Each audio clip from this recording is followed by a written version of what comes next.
নিজের অস্বাভাবিক মৃত্যুর জল্পনা কল্পনার অবশেষে অবসান ঘটল। জানা গেল যে সরকারি দফতরের বাথরুম থেকেই শৌচালয় থেকেই ঝুলন্ত অবস্থায় উদ্ধার করা হয়েছে দেহ। সে কথাই জানালেন রাজ্যের মুখ্যমন্ত্রী ডক্টর মানিক সাহা।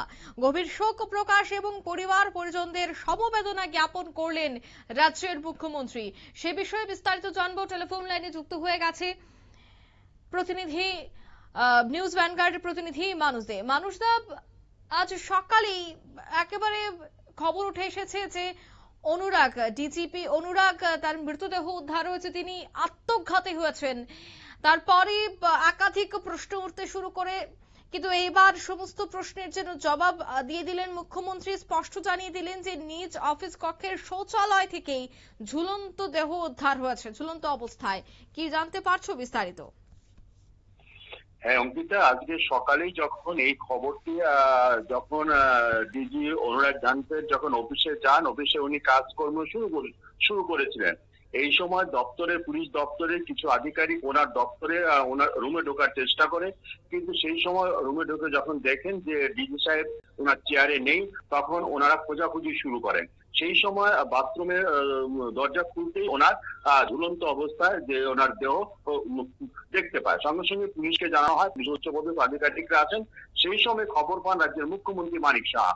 খবর পেয়ে উনি তাৎক্ষণিক পুলিশ সদর দপ্তরে যান এবং সদর দপ্তরে গিয়ে ঘটনা পর্যবেক্ষণ করেন। তারপরে মুখ্যমন্ত্রী উদ্যোগ গ্রহণ করেন এবং অ্যাম্বুলেন্সের মাধ্যমে এবং পুলিশ আধিকারিকের উপস্থিতিতে সেই দেহ জিবি হাসপাতালে পাঠানো হয়। জিবি হাসপাতালে চিকিৎসকরা আপ্রাণ চেষ্টা করে তাকে বাঁচানোর জন্য, কিন্তু যদিও পরবর্তী সময়ে ডাক্তার প্রদীপ ভৌমিক বলেছেন যে ওনার ব্রড ডেড অবস্থায় হাসপাতালে আনা হয়েছে। যাই হোক, সেই সময় ওই সময় চিকিৎসকরা ঘোষণা করেন যে ডিজি অনুরাগ ধানকর মৃত। মুখ্যমন্ত্রী সেই সময় ওই সমস্ত ঘটনা যখন হয়, তখন বিরোধী রাজনৈতিক বিরোধী দলের নেতা জিতেন চৌধুরী সহ বিরোধী দলের একাধিক নেতা কিন্তু বিভিন্ন ধরনের বিস্ফোরক অভিযোগ উত্থাপন করেন এবং রাজ্যের আইন শৃঙ্খলা নিয়েও কিন্তু প্রশ্ন তুলেন। সেই সময় নিয়ে রাজনৈতিক মহল ইতিমধ্যে এই নিয়ে জলঘোলা শুরু হয়েছিল। আর সন্ধ্যায় মুখ্যমন্ত্রী নিজের ফেসবুক থেকে পোস্ট করেছেন যে ঝুলন্ত অবস্থাতেই ডিজি অনুরাগ ধানকরের দেহ উদ্ধার হয়েছে। এ থেকে স্পষ্ট হলো যে অনুরাগ ধানকর শৌচালয় থেকে ওনাকে ঝুলন্ত অবস্থায় উদ্ধার করা হয়েছে। এখন প্রশ্ন হচ্ছে, তদন্ত শুরু হবে। ইতিমধ্যে ময়নাতদন্ত হয়েছে, তদন্ত কার্য চলছে। তদন্ত কার্যে কেন উনি ঝুলন্ত অবস্থায় ওনার দেহ উদ্ধার হলো সেই বিষয়ে তদন্ত সাপেক্ষে সমস্ত কিছু বেরিয়ে আসবে। কিন্তু সারা দিন ধরে রাজ্যে যে একটা জল্পনা কল্পনা তৈরি হয়েছিল, তার কিন্তু অবসান ঘটালেন রাজ্যের মুখ্যমন্ত্রী মানিক সাহা। অঙ্কিতা, তুমি ধন্যবাদ।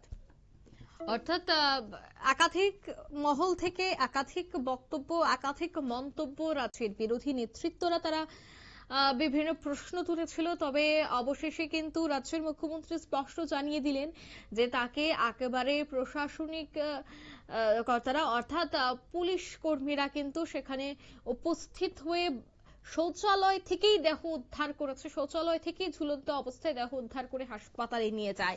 এই বিষয়টা সম্পূর্ণই কিন্তু এবার স্পষ্ট করে দিলেন রাজ্যের মুখ্যমন্ত্রী। নিয়ে নিচ্ছি ছোট একটি বিজ্ঞাপন বিরতি, সঙ্গে থাকুন।